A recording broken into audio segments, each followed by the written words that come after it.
Oh well, Yeah, well, where do we start? uh, maybe let's talk about logging because logging hmm is our hmm main topic. Yeah, Uh, so what should we talk about with logging? So, I mean, I guess you know a little bit, maybe even more than me, how our loggers do it, at least inside. I know more about the outside. yeah, So, let's uh, uh, let's uh, let's open up the lid and look into it. Yeah, as hmm I'm the developer, I hmm might give you some clue. We employ parallelism to hmm make sure that every bit is being recorded. Yeah. We need to make sure that everything is getting saved on the storage device. We hmm employ several devices which record in parallel. Um, RAID hmm should be a keyword there. Yeah, Um, yeah, yeah. and we make sure that every network interface is able to uh, get the bandwidth to the hmm storage device, hmm because hmm it doesn't help if you have huge bandwidth on the interface side, but not enough bandwidth on the storage side, obviously. So yeah, that's kind of the challenge here. hmm But the more interesting question would be, uh, what's the customer saying about this? Like, what's the customer problem here? Because Mm. I only see the technical side, and it's kind of one hmm dimensional. You only see, oh Yeah, yeah, yeah, right. Jan says, hey, please make sure that there's more throughput, and hmm I never see the customer side there. Yeah, I mean, the for the customer, the main issue is that they are dealing with a lot of moving parts, Hmm. right? I mean, like we have our logger, Mm. our one device, but for the customer, it's always a big setup Hmm. with many devices where we are just one part. Mm. And then the issue for them is to integrate everything, bring it all together in order to solve their actual problem Yeah, or their actual task, rather, which is to validate their vehicles, right? yeah, And we are a tool for that. yeah, with a Uh, measuring device there. exactly, exactly. We are usually what they need to do is they have a lot of sensors, many sensors, Hmm. cameras, lidars, radars. Hmm. They have the automotive buses. CAN, LIN, still not that. More and more Ethernet is coming into the vehicle, and they need to get all that onto storage somehow Yeah, into the cloud. yeah. So, This is kind yeah. of a heterogeneous environment, and Mm-hmm. heterogeneous data needs to be stored on our Yeah, devices. yeah. And I imagine this is kind of a buckload of data, like camera feeds, for example. Mm-hmm. Everyone knows the surround view of a car nowadays. I mean, cars are basically moving robots at the moment. So uh, I imagine this is kind of the hard part then, and and we have to make sure that this is being recorded like in a in a sorted kind of fashion. Like we need to I make sure that mean, this is. there's let's maybe take a step back before Yeah, we come to the sorting. The first challenge is to actually get all these things into our data logger, right? yeah, So as I was saying, there's this variety of different data, yeah, and you need to unify all that at a single point. yeah, And this is where our distributed data logging concept yeah. comes in, where we work with other companies, partners of ours, who provide these probe modules, which There's provide timestamping, for example. Yeah, which is another thing. Yes, yeah, right. You're right. You're totally right. Yeah. They provide these modules that record the data, do the timestamping of the yeah, data, and then send the data to us. And we are the data sink. We collect it all. yeah. Right. And later Yeah. we sync it to their storage device, like Mm-hmm. Share, Samba Share, or other storage, S3 storage, Mm-hmm. for Mm-hmm. example. And yeah, this is kind of interesting, especially if you need to get all the moving parts together Yeah. Yeah. in our web view. We Mm-hmm. need to make sure that everything fits together and is concise enough for the customer to really know how to make all the settings. Like it has to really scale. We try to make Yeah. the config as flexible as we can, because we care about the customer being able to do it quickly. And I imagine this is kind of also something the customer requests. Am I right there, or what's What do you mean? like What exactly is the customer requesting? I imagine that the customer has many cars, and you do the setting once, and then you have to reapply the setting I see. on several Yes. cars. And oh, this afternoon we want to make another recording, but we make sure that we want to make sure that the emphasis is more on the camera feed and less on the braking system. I don't know. Yeah, okay, maybe let me start with the the first part of your question. So yeah, I mean, you know that we have this very powerful web interface where everything can be configured down to the a lot of with a lot of detail to really precisely meet the requirements of the specific use case in question at the customer side, right? Once that is in place, that's the second part of your question. You can save it, download it to a PC, USB stick, what have you, and then distribute it, simply distribute it to all the other vehicles, and then you have the same configuration over the whole fleet. So This works. it works, yes. Okay, good. People do it. Oh yeah. Okay, but I imagine the other case we try to focus on is how do customers use our logging infrastructure? Like you have the logger in the back of your car, and you enter the garage. You open your trunk. You pull out the storage. You put it inside the copy station, and everything works. It just works as intended, but sometimes, there might be more to it. Like, do you know how the customer wants to transfer data? What's the main focus there? I mean, their main focus is to get every last bit recorded and get it into their cloud, right? Yeah. So we have you already explained kind of the standard approach, which is the you take out the removable data storage once it's full. You take it out of the vehicle, out of the logger, send it to the data center where there's a copy station, and then you have several upload mechanisms. So we have the you mentioned already before in our conversation, you mentioned the SMB protocol. That's direct upload into like a server infrastructure. Now since some time now, we also support direct upload into the Amazon cloud. So AWS S3 is fully supported. And also tested for high speeds in the Amazon data center. So that was quite a success for us, quite nice. Yeah, yeah, it's reason to celebrate. Yeah, Verified. So yeah, I think that's the standard approach. And then once the disk is uploaded, it gets automatically formatted in the data center and then can be put back to the vehicles. Yeah. Off it goes. And Yeah. I was wondering second. actually, maybe I can ask a question sure. because I think you've worked on this.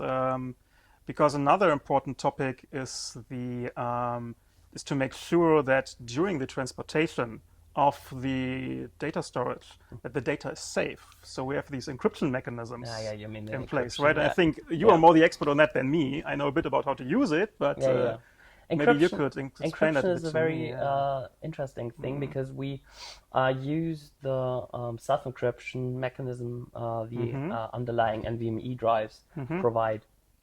It's called Opal, which is kind of standardized, and you provide the credentials through the user interface, and you then make sure that everything is being encrypted if the customer wants it to.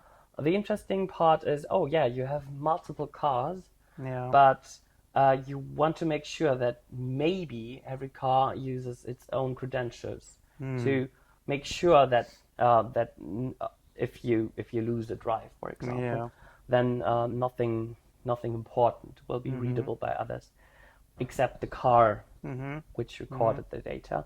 and the copy station. Yeah. And the copy station then needs to provide all the credentials, obviously, but it's secure inside your facility. You have it at home, and nothing Yeah. can interfere with it. And the interesting thing is, after you um, saved your data, like uploaded it to your server infrastructure, you then format the drive, Yeah. and it's no longer encrypted. It Okay. gets encrypted at the point of inserting it into the logger. And that's the genius part there, because then you don't need to care which storage is being inserted in the logger. You don't need to match the storage. I see. So by removing the encryption after the formatting, there's much more freedom for the customer then to where that specific data storage goes next. Doesn't have to go to the same vehicle all the time. There's the freedom to send it to another vehicle. It's just more flexible this way. Yeah. I see that. And you can make sure in the web interface that your storages will be encrypted on use. And this way we also can provide the security needed for protecting the data, because you can't read data without the key, the proper key, which is kind of the whole point here. And but the data won't be encrypted in the cloud then, because that part is in your facility and within your IT infrastructure. But the interesting thing is always, like, sometimes we get interesting tickets like, oh yeah, this doesn't work, please fix it. And we then have to sift through the ticket message and make sure that that we hit the nail. Like, oh yeah, what's the problem here? Is it actually usage, or is it the kind of stuff we have to look into? Is it the kind of stuff we have to look into more deeply, because it has a maybe better solution to it? And I can see that. That's kind of interesting, because we're kind of the supporter of the customer, because this device is recording their data, and we have to make sure that it functions just flawlessly. I mean, it's a rugged case built for eternity, and the software should match this criteria. Okay, so it's interesting. I think we've talked now a little bit about the very beginning of the process, where kind of all the data that's in the vehicle that the customer needs to capture is kind of unified into our loggers. And we've talked about the end of the whole process. I think we kind of skipped the middle part, where the actual interesting data processing is taking place. So maybe let's circle back to that. I think you were, for example, I think you already alluded to that when we were talking before, that we have in this in this data recording process, there is a lot of flexibility that we provide to our users, to our customers, into how the data is actually stored on the disks, right? I mean, PCAP files, for example. Yes, there's the data format, right, where we support the PCAP format for Ethernet traffic. We have the MDF4 format for all kinds of bus data. As you know, the writers, we have several writers, and I mentioned parallelism. Parallelism is employed to make sure that every writer writes the data necessary for that stream of data. Like, maybe one writer just records camera feed data, and the other one maybe just records timestamps and events associated with that event. I don't make sense here. Sorry. No, I think it makes sense. Just, I mean, like, from my understanding, like, by writer you mean the different processes that we can configure, right? So the individual processes that we can define, like, in the web interface. And you have several interfaces for certain jobs, like the 10G interface is has just more bandwidth than maybe the 1G interface.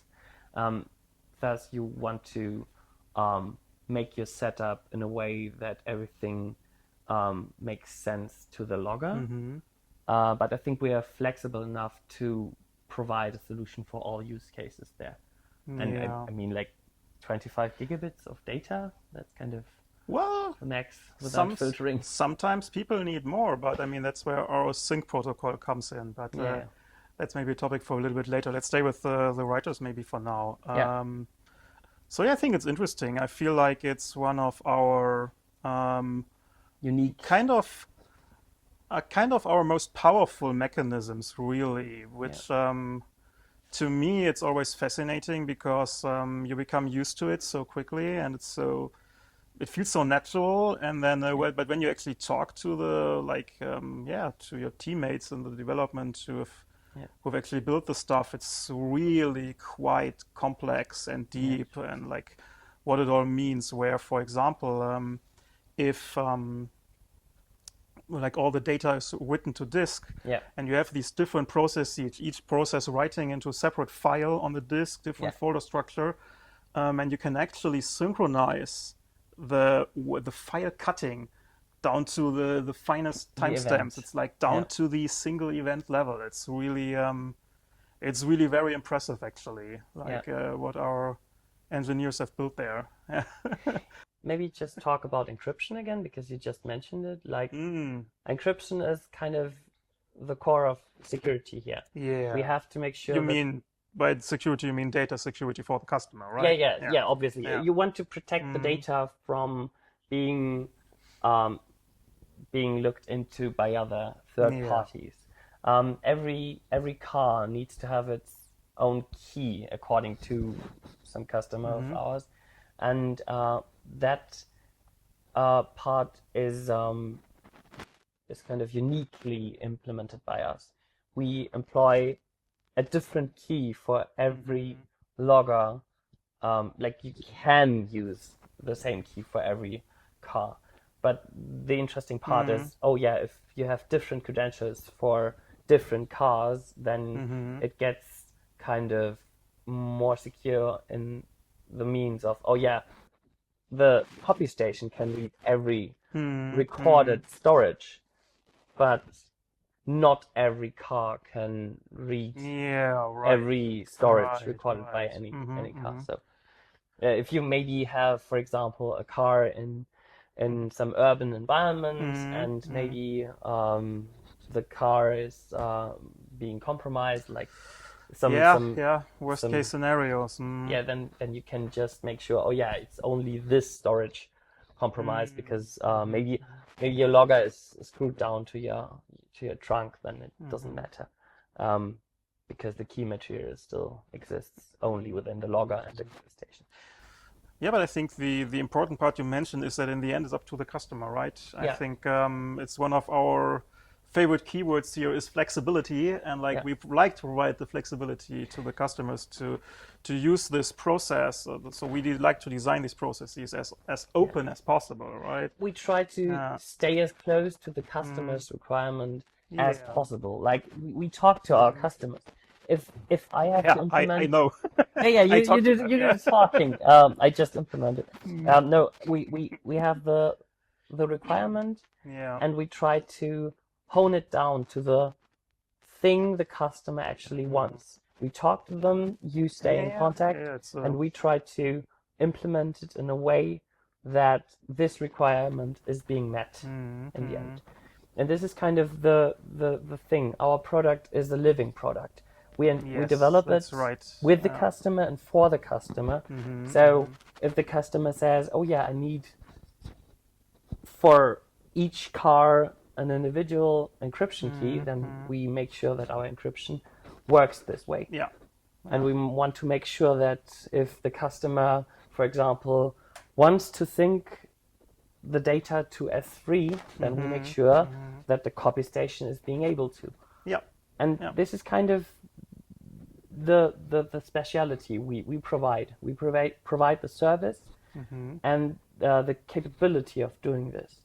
I think we work in a very effective team structure. Like we stay in contact at every point of the development chain. I have contacts to, for example, the case building guys uh, who do a fantastic job, and I think we profit from the flat hierarchy system we're working in, and I imagine that the customer will notice this in the product because I mean, like, I flexibility. think they not only notice that in the product, they also notice that during our support process, right? Because one of our main goals is to bring the customer in a concrete support case, for example, to bring the customer into contact with the respective developer of that feature for which they have a question or maybe a request for some improvement, right? Yeah. Yeah, I think like you know this by first-hand experience, right? As Yeah. a developer who I think I've personally maybe even brought into contact with some of the customers we're working with. Yes, So, some problems are unique. well, I Definitely. mean, yeah, it's a unique challenge our customers are Yeah. facing, right? Yeah. So Yeah. it's a highly demanding job for them, and it's highly demanding for us to help them Do their job. do their job. Yeah, Yeah. and like This is kind of the hard in a good part way. then to know where the main focus stays. Like, for example, time sync. You have to make sure. Oh, there's this strange problem with the GPS time sync. It somehow shifts. I know the one you're talking about. Yeah. Like for a second, it's kind of off by 1 second. What's the problem there? And you try to find a solution for it, but you have to reproduce it. You Yeah. have to find the issue without having maybe the original customer data. And this is kind of the main challenge here. How do we set up? How do we reproduce the setup in a way that we can reproduce the error? And this is kind of the hard part. And but it's kind of the interesting thing, you know. Yeah. It wouldn't be as interesting if we wouldn't have this problem. This problem. Yeah. In a previous job, the thing that I said that made my boss the most angry was it's boring if it just works. But yeah. Yeah, I'm thinking. What part? I think you were mentioning time sync, so Oh, maybe yeah. let's talk about Yeah. time sync because you said that word just now. It's not only MVP. So- It's also It is extremely important. Yeah, As I PTP. mentioned, I think, as you know, our data logger is the central part of a whole data logging system, right? With all these other interface modules that do provide the actual interface that actually capture the data of these sensors and the buses, and they take the data, they timestamp the data, and they send it to us. Now, how do we make sure that all the timestamps taken by all these different modules are actually in sync, right? Because it's extremely important. It's extremely important to the customers because what do they do in the end, right? They take the data and like they look at the data, for example, for some scenario where something went wrong, where they did a test drive and like they have this an obstacle, right? And they have like the front camera needs to detect that there's an obstacle and the brake needs to be triggered, the emergency brake. And the emergency brake doesn't trigger. So what do? They look at, okay, now we need those image frames. We look at them and then we need at the same time, exactly the same time, sometimes down to like microseconds, even like a few hundred nanoseconds maybe. They need to know exactly, okay, when did the braking signal come? When did it not come? How did all the other signals look like? And they need to see that. So time sync is extremely important. and that car is expensive. So you want to make Yeah. sure that you Well, have usually the they have data recorded. usually they have a test driver who can go on the brake if the Yeah, car but- doesn't do it by itself. But maybe yeah. you have only one shot, and then maybe Well, maybe you see that problem only once in 100. Like That is true. that's kind That of the is true. problem. Yeah. If you then miss that opportunity to record this data That's reliably, exactly. then Yeah. your data is just worthless. Yeah. You Yeah. have some kind of off by 1 second error that's not good enough. No, no. We need to make sure it that wouldn't work. everything is being synchronized by PTP or other means. Like sometimes GPS is some common ground truth we have as UTC source, for example. Yeah, I mean that's the way how we usually do it, right?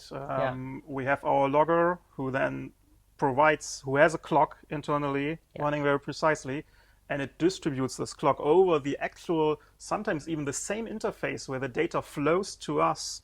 We send the time over, right? There's the small bandwidth used for the time sync going back and forth. You mentioned PTP already. Yeah. We don't only support the standard PTP, but also GPTP, which is the automotive profile, kind of agreed upon in the automotive industry. The community. Yeah, and then there is then there comes the question. Okay, we can distribute our time everywhere. Where do we get our time from? And then there's two approaches. One, you said there's the GPS, so you can just put any GPS to our data loggers, provides time to us, capture from the satellite, and we distribute it to the rest of the logging system. But we can also just the same way we distribute over the network our time base to the capture modules, we can get the time from like an ECU in the vehicle, right? Some LTE system which provides. We have customers who use vehicle time, right? That's a concrete use case where they don't want the real actual, like you mentioned, UTC time. Yeah. They want the vehicle time. Relative so they have time. The relative time since the start of the vehicle, right? Yeah. So that's what they use, and they give this to us from one of their ECUs. They send the time to us. We distribute it to all the connected capture modules. Yeah, that's kind of the flexibility you mentioned. Yeah, exactly. Already, like this is kind of an important part there. Mm-hmm. We have to make sure that the customer can apply the setting in a way it's most useful to the setup being employed. Yeah, that's kind of the. I mean, often the customers that we are in contact with, right? They are the data collection team at some OEM or tier one. Yeah. And they have their own company or like OEM internal customers, right? Yeah. Right. Which is like, I don't know, let's think of an example right now. The typical use case for us is the ADAS team, right? The guys who build the ADAS functionalities, right? Lane change assist, just lane system, like keeping the lane not only lane changing, following, lane keeping, exactly, like on the highways. Yeah. The guys who develop those functions, they post their own requirements onto the data logging team, and then it's a challenge for them. And what we do is we give them the tool to solve those challenges, right? Yeah, they have to be able to, for example, get some timing issue between, hey, this is the moment we get the camera feed, but 1 second later the steering employs. Oh, that's way too long of a for delay. Example, yes. For example, and then that's something that but that's why they need these precise tools that we provide. Okay, so maybe I had a thought. Let's maybe go back to what we were talking about earlier. So. As we said, one of our main goals is flexibility. You mentioned just now that we provide the customer a tool that they can really tailor to their needs. So we try to be as open as possible. And we were talking about before that we have all these, in the actual logging process, the actual logging approach, we have many processes that the users can define how they log their data to disk, right? There's this example that I mentioned where I have a customer who what they do is they assign to each of these processes a single sensor or a single bus, write it all to disk, they have it all, and then they put it all into their cloud, and then their analysis teams can mix and match, just cherry pick the stuff they need for their specific case.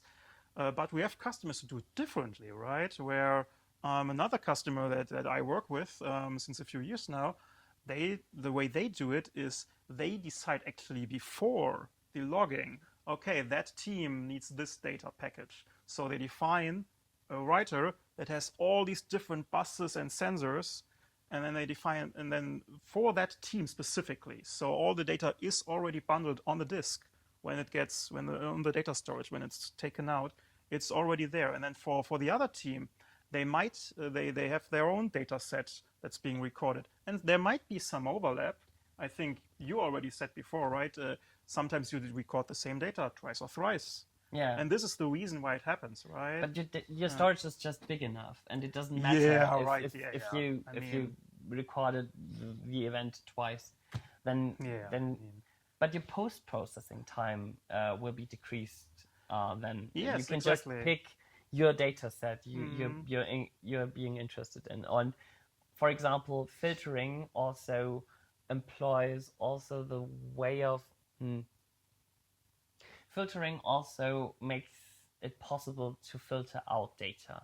Like, Yes. you don't need to record everything. You can only focus on, for example, CMP data or just some arbitrary Ethernet packet type. And you have only that data then. You Yes, don't need of course. to record Yeah. everything and filter out later. And that's kind of also a way of seeing it. Like, you don't have to record everything. Yeah, I think there's a few factors to take into account here, right? Yeah. The one is what we just talked about, like what is the data the customer actually needs, for their analysis team later. The other factor is yes, while our storages are very big, right? You know, up to 122 terabytes these days. Quite impressive. When I was quite Spacious. impressed when I heard that the first time. Yeah. Maybe it gets filled by camera data. Well, yeah, but what I was rather aiming at by applying smart filtering, you can of course maximize the usage of your drive, your disk, your data storage. So you can use the same data storage for longer. You have less transportation costs to carry it, to transport it around to the data center and back to the vehicle, right? Less waste in between, even. Yes. you have It's also more or less pre-prep. easier processes for the customer, right? Yeah. So it's also important there. Let's talk about triggering systems. Ah, right. Anything specific you want to know, or Yeah, maybe trigger on crash. trigger on crash? Oh my God. I mean, yeah, I think the basic idea of triggering is clear. You want to start and stop your recording, or boot up your logger, or shut down your logger upon certain conditions. No, right? but I meant like starting the recording is one part, but maybe do something on a specific event. Yeah, Activate exactly. something. Like I was just saying, the examples, right? Yeah. I think, like, of course, you can define all kinds of conditions, like a button press, for example, by the driver, by the test driver. But I think where a lot of our power is that we can also automate this using our scripting functionality, right? We have the Lua scripts that run on the logger that can do all kinds of stuff like triggering. And you define the precondition. Exactly. Hey, Yes, this has to yes. perform on trigger point X, and then Yeah, like you can define a trigger if there's a strong brake, right? Yeah. That's something interesting happened in real life. If the driver really hits the brake, Yeah. something interesting probably just happens. So you really want to trigger on that. That would be a possibility, right? That you capture that signal. Enrich your information, for example, via scripting. Yeah. You can also do some additional functionality within the scripting environment and emit some parser, for example, like some Ethernet parser, which just the packet will contain some kind of meta information. Hey, I just triggered. Or maybe timestamp information, which might be available, but you want to make sure that, this was the point we had this specific event. Yeah, I mean, you can trigger on all kinds of stuff. I mean, and when we're talking about Lua scripting, you can of course do a lot of different things. I mean, you can do the triggering, but you can go further, right? You can talking about Ethernet signals. You can not only parse Ethernet signals, you can also send out Ethernet signals, right? In some use cases, the customers, they want that there is some other auxiliary device connected to our logger on one of the interfaces, and then under certain conditions, they want some data to be sent there, right? Yeah. You can write your own custom files using Lua scripts. You have Yeah. the full power of a scripting language available to you that runs on the logger with access to all the information that's coming in, right? But So, it's only half the equation. You also have the flexibility of enriching the data for your post-processing, yeah. which then might give you more capabilities, like reacting in a different way. But let's talk also about virtualization. Yeah, I mean, that's the next step, right? I mean, scripting capabilities is one thing, gives you access to all the, you have access to all the interface data, have some control about things to do. But yeah, I mean, with virtualization, there's, I mean, the sky's the limit, right? With our functions now, with Docker containers, or even full virtualization. Bring your own system, Yeah, exactly. and Yeah, tailor it to your needs. Specifically, make sure that your tooling is on board. We provide a vast tool set, a vast I mean, toolbox, but to think again from the customer perspective, I mean, often what the customer needs to do, they have their own software, right? And they can't just, what they often need to do is they put a separate PC into they have to integrate their own PC into the logging system, right? It takes up more space in the vehicle. Additional power supply. It makes everything more complicated just to have their own little piece of software running there. Get it in sync. But now that we have with the virtualization functionality, right, they can take the whole system that's running on that PC, put it on the logger, they save that device, right? They're supported by our environment. It's incredible, actually. And like, yeah, I mean, like, I don't even want to imagine where we go there. Like, I can't. It's crazy the possibilities that come with this functionality. You can also make sure that your specific version is on your toolbox. You're not required by us to provide you with some framework, which might be cumbersome to install. Yeah, I mean, like, I think we were talking about triggering before, right? Thinking with the Lua script, you might like look at some CAN signals, right? When we were talking about breaks, or you were mentioning parsing some Ethernet messages, looking at parts of that. I mean, the next step, that's where virtualization comes in. Let some actual image recognition algorithms, some AI algorithms running on the camera data, using that for triggering, right? Maybe protected that's the kind of things we're talking about here. Maybe that algorithm is protected by some important patent, or I don't know. Yeah, and you don't want us to get hands on this important piece of software.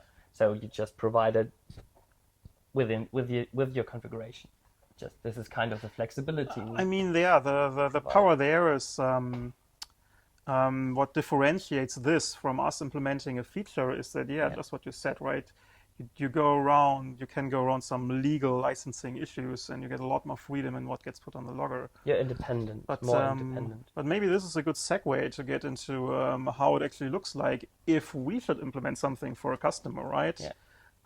Because it's maybe also like an important topic to talk about. Like how does the support and service process look like? I mean, like customer approaches, hey, can your logger do this or that? Hey, I want to do it.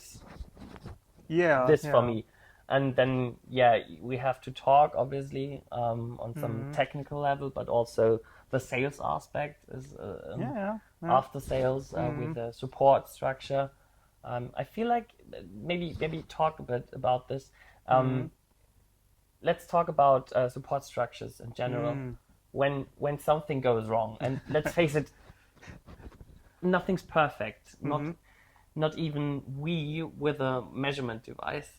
Sometimes we wish that everything works, but there are issues. Don't make us sound worse than we are. Yeah, but you're right. I think we have a good support structure there. And, if a customer approaches us with a problem, then I have the feeling we have very short response times. Like, Yes, yes. There's emails, of course, right? All the customers have some personal contacts to us, like to me, for example, right? It's my job. Then there's our ticket system. There is meetings that we have with them. But okay, so when there is an issue, like I don't know, I get a call, customers like, "Hey Jan, there's my logger, it doesn't work. What's happening?" have you tried to turn it off and then again? Well, yeah, I'm in the lucky position that I work with many very technically capable people on the customer end as well. Usually they try that but, Yeah. before they give us a call.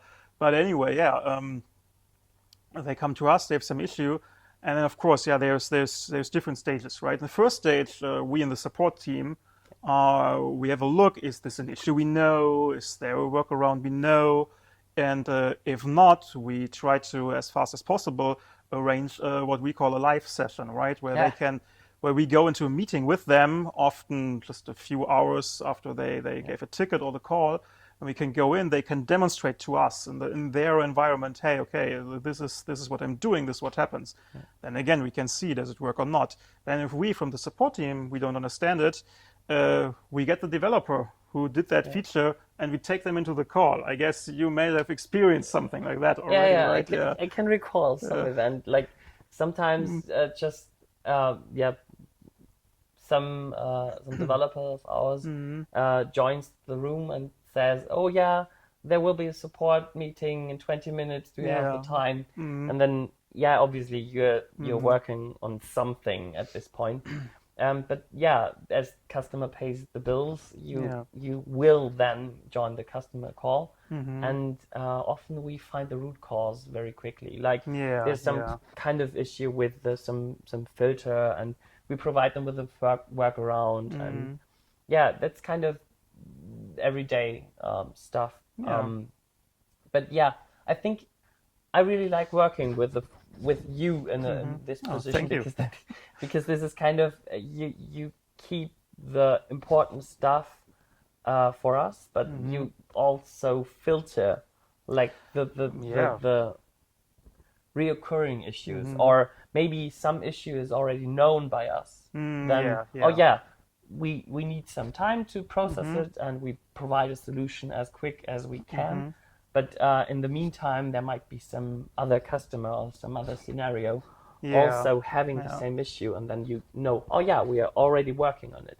So it's kind of a very intertwined system, but it has structure, and this is kind of Yeah, I important think what for me. also brings structure is, of course, that we do a lot of prioritization of the customer issues, of course, but we also do this prioritization together with the customers. So customers, they can tell us, this is like a minor problem. It's fine. We can live with it for another few days Have or a so. workaround for it. Yeah, Exactly. It's a bit of a hassle, but it's fine. And there is stuff like, okay, no, this is a blocker. This needs to be fixed ASAP. And then, of course, elevate it as we quickly. escalate it Yeah, internally, yeah, and yeah, if yeah. need be, pushes back some other stuff in order to get the customer issues fixed, so they can, because yeah, for the customer, time is money, right? Every minute, every day that the vehicle is not, the logger is not working properly, the whole vehicle is standing there not collecting data, Yeah. right? And We don't want we have this, to, yeah, obviously. no, of course not. So yeah, I think another aspect of this is that at this point, I think we have a lot of expertise, not only for our device, but also for the whole logging system, right? The infrastructure Because around yeah, having to know. often Yeah, with many customers, we work since the very early stages in the project of the actual logging system design and the interconnectivity. So what we also can do and often do is assist in the debugging not only of issues with our product, but also of the overall system, right? So helping yeah, in the because identification, yeah, some right? development aspect also. Sometimes it's just an Ethernet cable that's loose somewhere, right? Yeah, It can be as simple as that, but finding that is tricky, and we know that, and that's why we, yeah, do our best to assist our customers yeah. there. And if it gets a bit more difficult, then sometimes we can find some issue within some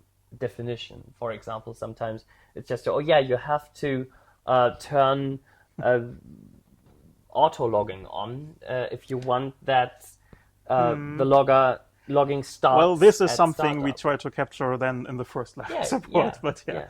Oh yeah, that's not yeah. the difficult part, but But- maybe it doesn't work. at some point. Now, of course, another topic when we are talking about the support is also our service, right? Which runs in a similar way, which is not when the customer has some, when something doesn't work properly that's already there, but when they need some new functionality we don't yet have. But that input has to be because- structured as well, because Yes. some customer wants this, but the other customer wants that, and maybe it contradicts each other. And so I think we always find a way to make it work, right? Yeah. I mean, it's in the end of the day, it's a conversation, right? It's a or conversation again, boiling it down to okay, what is the thing that's actually required, or right? it gets it gets configurable. Like Yeah. you can make Yeah. it to be configurable, and Make then it an option you can turn it feature. off Yeah. and turn it on, and do it this way or do it that way. Use NTP or use PTP or Yeah. use some protocol you want to employ. Yeah. And this is kind of, again, you can support a customer even with our manual, which is notably good. Like there are competitors on the field which don't have a manual or an API reference regarding Lua scripting, for example. We provide them with that expertise. Like we enable them to do their stuff with our product, and this is kind of an important. We are there for every question they stumble. Whenever they stumble, we are there to answer their questions. Yeah, of course. Thank you, Jan, for this conversation. Very insightful, and I hope it was. It certainly was for me. So, I saw the other side for once. So, thank you. Yeah, let's have another one of these sometime soon.